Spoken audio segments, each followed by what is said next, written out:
వి gold trusted gold buyers తాకట్టులో ఉన్న బంగారాన్ని విడిపించి ఈ రోజు ఉన్న మార్కెట్ ధరకే కొనబడును.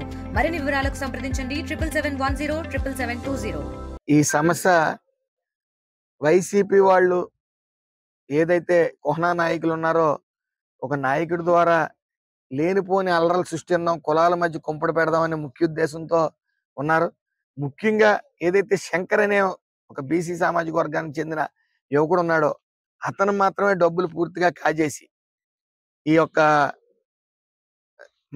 బాధితుల దగ్గర సుమారు 6 బాధితుల దగ్గర డైరెక్ట్ గా వాయిస్ మెసేజ్లతో పాటు అన్ని దొరికిన తర్వాత కూడా కొంతమంది వైసీపీ నాయకులు డైవర్ట్ పాలిటిక్స్ చేస్తూ ఏదో నన్ను లాగుదాం దాంట్లో, లేకపోతే నా కాలేజీని లాగుదామని విశ్వ ప్రయత్నాలు చేశారు.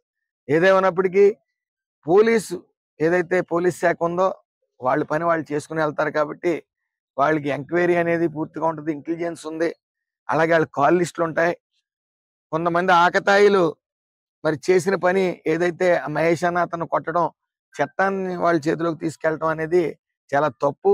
అదే విధంగా ఏదైతే విజయ్ అనే యువకుడు ఈ మహేష్ ని కొట్టాడో అందరూ గమనించవలసింది ఏంటంటే ఆ విజయ్ అన్న అతను కూడా 1,40,000 తీసుకోవడం జరిగింది ఈ బాధితుల దగ్గర. అతను పెద్ద మనిషి కాదు, అందులో నిజాన్ని నిప్పు లాంటిది కాబట్టి ఏదైనా సరే అతను కూడా డబ్బులు తీసుకోవడం జరిగింది.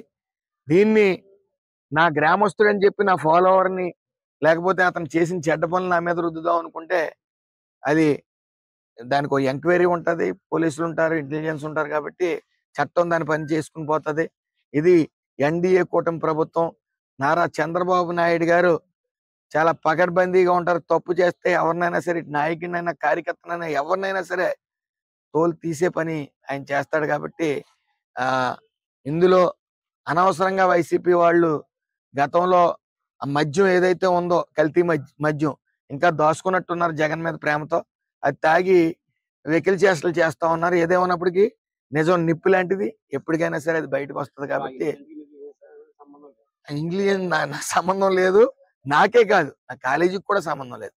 అందులో ఒక లెక్చరర్ అతనితో స్నేహం ఉండటం బట్టి ఇదంతా డ్రామా చేశారు తప్ప ఇందులో ఏ విధమైన వాళ్ళు ఏదైతే వాళ్ళ అభియోగాలు చేస్తా ఉన్నారో అది 1% నిజం కూడా లేదు.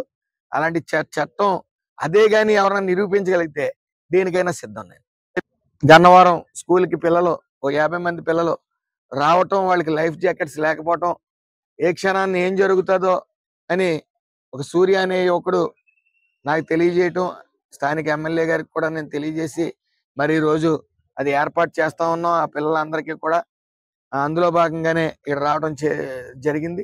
ఏదేమన్నప్పటికీ ప్రజలు కోరుకునే ప్రభుత్వం వచ్చిందని ఈరోజు పరిపాలన తొలి అడుగులో భాగంగా ప్రతి ఒక్కరు చెప్తా ఉన్నారు. అదే విధంగా నిత్యం ప్రజల్లోనే ఉండండి, ప్రజల మధ్యనే ఉండండి, ప్రజల కష్టాలు తెలుసుకోండి అని మరి మా అందరినీ కూడా ప్రజల వద్దకు పంపుతా ఉన్నారు. నారా చంద్రబాబు నాయుడు గారు కానీ, పవన్ కళ్యాణ్ గారు కానీ, లోకేష్ గారు కానీ ఈ యొక్క రాష్ట్రాన్ని సువర్ణ ఆంధ్ర రాష్ట్రంగా తీర్చిదిద్దేందుకు 24/7 కష్టపడతా ఉన్నారు. తెలుగులో న్యూస్ కి ఫాస్టెస్ట్ యాప్ ఇప్పుడు టోటల్లీ న్యూ అవతార్లో జస్ట్ 5 seconds లో కంప్లీట్ న్యూస్, సోషల్ మీడియాలో ట్రెండ్స్ కి one stop solution, live TV app, voice search option తో ఇప్పుడే డౌన్లోడ్ చేయండి లేదా అప్డేట్ అయిపోండి. యాప్ లింక్ డిస్క్రిప్షన్ లో ఉంది.